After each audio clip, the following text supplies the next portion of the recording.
এভাবে একবার গরুর গোশ রান্না করেই দেখুন, এতটাই মজার হবে যে বিয়ে বাড়ির গরুর গোশের স্বাদকেও হার মানাবে। একটু বেশি মজা হয়েছিল কিন্তু। চলুন তাহলে শুরু করি আজকের গোশটাকে ম্যারিনেট করার জন্য প্রথমে আমি ইনস্ট্যান্ট টক দই তৈরি করে নিব।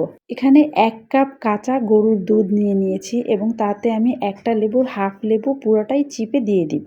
এভাবে দুধের ভিতরে লেবু টিপে দিলে কিছুক্ষণ এটাকে রেখে দিলে একটা টক দই তৈরি হয়ে যাবে। আর এভাবে টক দই তৈরি করে যদি গোশ ম্যারিনেট করেন তাহলে গোশটা অনেক বেশি সফট হবে, জুসি হবে আর খেতে ভীষণ মজা হবে। আমি এখন এই দুধটাকে 10 মিনিটের জন্য রেস্টে রেখে দিব। এখন চলে যাচ্ছি গোশ ম্যারিনেট করার জন্য। এখানে আমি 1.5 কেজি গরুর গোশ নিয়ে নিয়েছি এবং দিয়ে দিচ্ছি 2 টেবিল চামচ রসুন পেস্ট এবং 2 টেবিল চামচ আদা পেস্ট। এখন দিয়ে দিব 2 টেবিল চামচ কাজু বাদাম বাটা। বাদাম বাটা যদি গোশে ব্যবহার করা হয় তাহলে ওই গোশটা খেতে অনেক বেশি মজা লাগে। আপনারা চাইলে যে কোনো ধরনের বাদাম বাটা দিতে পারবেন।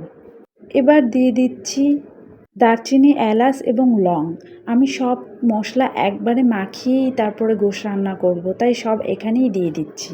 2 চা চামচ হলুদের গুঁড়া দিয়ে দিয়েছি এবং 3 চা চামচ মরিচের গুঁড়া দিয়ে দিব। এখন ঝালটা আপনারা আপনাদের মতন বাড়িয়ে কমিয়ে দিতে পারবেন।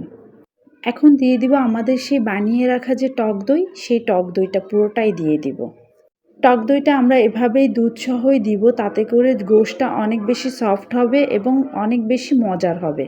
দিয়ে দিচ্ছি 2 চা চামচ পরিমাণ লবণ এবং এরপরে দিয়ে দিব 2 চা চামচ পরিমাণ ধনিয়ার গুঁড়া এবং 2 চা চামচ পরিমাণ জিরার গুঁড়া এবং দিয়ে দিব 2 চা চামচ পরিমাণ গরম মশলার গুঁড়া। এখন এই সব মশলাগুলোকে আমি ভালোভাবে মিক্সড করে নিব।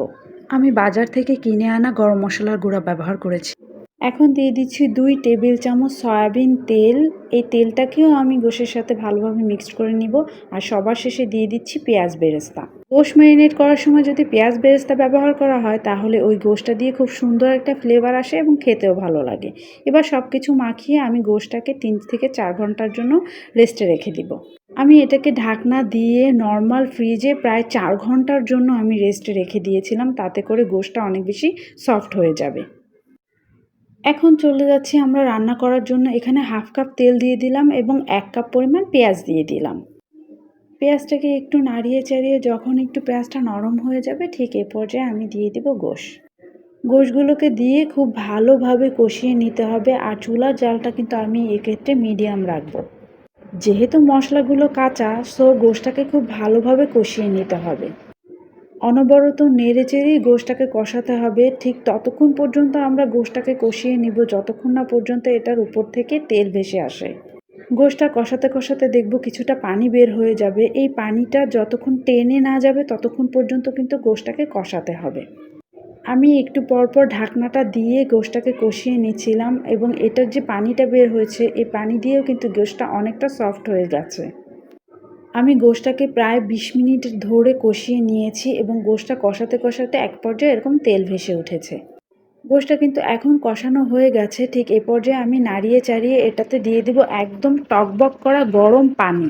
গোশে কিন্তু ঠান্ডা পানি ব্যবহার করা যাবে না, তাহলে গোশের টেস্ট একেবারেই নষ্ট হয়ে যায়। তাই সবসময় চেষ্টা করবেন গরম পানি ব্যবহার করার জন্য।